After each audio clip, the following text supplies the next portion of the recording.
I've been knowing makanan kau begitu cantik manis lucu dan bikin saja dicandu. Nyonya kau boleh bikin saja dirindu. Sayang sumpah tak bisa pikir deh hampir jatuh. Shina bodoh mata Labana al y'all ready? Kicau, kicau, kicau mania. Kicau, kicau, kicau mania. Kicau, kicau.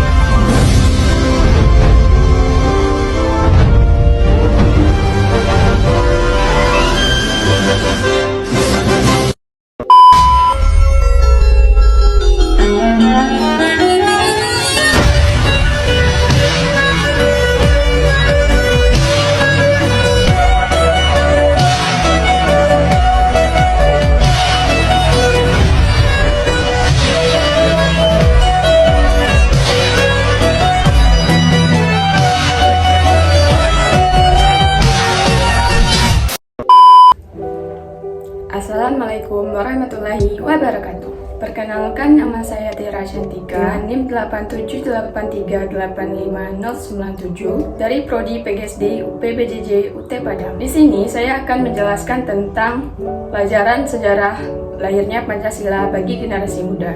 Fokus pada proses lahirnya Pancasila mulai dari BPU PKI, Piagam Jakarta, hingga PPKI. Sejarah lahirnya Pancasila dimulai ketika BPU PKI dibentuk pada 29 April 1945 oleh pemerintahan Jepang untuk mempersiapkan kemerdekaan Indonesia. Badan ini beranggotakan tokoh-tokoh penting seperti Soekarno, Muhammad Hatta, dan Muhammad Yamin. Dalam sidang pertamanya, pada 29 Mei sampai 1 Juni 1945, muncul berbagai usulan tentang dasar negara. Hingga akhirnya pada 1 Juni 1945, Soekarno menyampaikan pidato yang memperkenalkan 5 asas dasar negara yang beliau sebut Pancasila. Setelah sidang BPU PKI, dibentuklah Panitia 9 yang beranggotakan para tokoh dari berbagai golongan dan agama. Pada 22 Juni 1945, mereka berhasil merumuskan Piagam Jakarta, yang menjadi cikal bakal Pancasila seperti yang kita kenal sekarang. Meskipun kemudian ada sedikit perubahan demi menjaga persatuan bangsa, Piagam Jakarta tetap menjadi bagian penting dari sejarah perumusan dasar negara Indonesia. Dari sini kita bisa melihat betapa kuatnya semangat persatuan dan toleransi antar tokoh bangsa.